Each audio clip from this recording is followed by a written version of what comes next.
An IQ test is designed so that the mean is 100 and the standard deviation is 19 for the population of normal adults.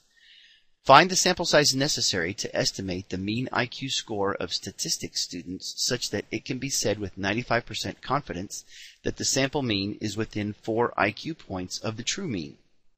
Assume that sigma is 19 and determine the required sample size using technology. Then determine if this is a reasonable sample size for a real-world calculation. The formula that we would use to calculate a sample size when we are estimating a mean is z sigma over E squared. Sigma, we're told in this problem, is 19. And it says that we are to be accurate to within 4 IQ points. So that's E, the maximum error of the estimate. Accurate to within 4 IQ points. So E is 4. Then we would need to determine Z. And we can do that using StatCrunch. Stat, calculators, normal.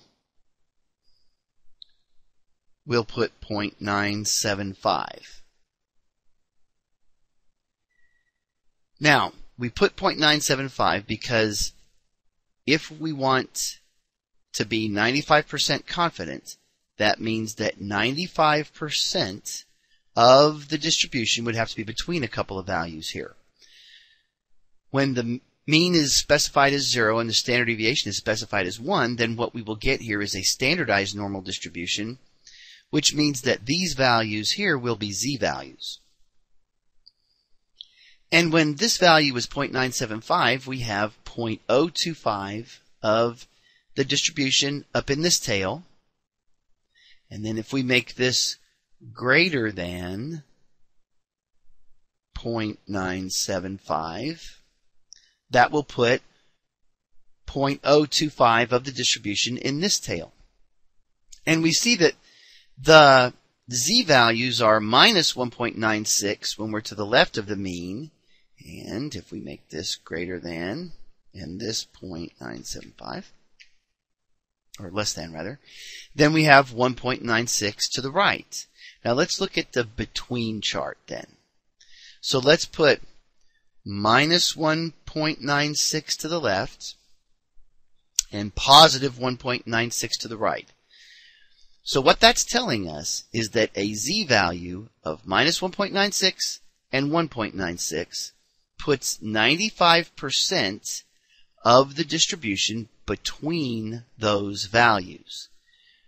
So the z value will be 1.96.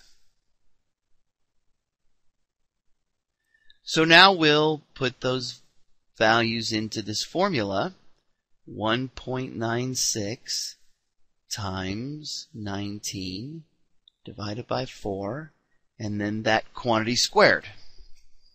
Now if we round this to 1 decimal place, we get 86.7. But with sample sizes, you don't take 7/10 of a sample. This must be a whole number. And this number must always be rounded up, because if we don't round up, then we would either compromise confidence or precision. So this n value should be 87.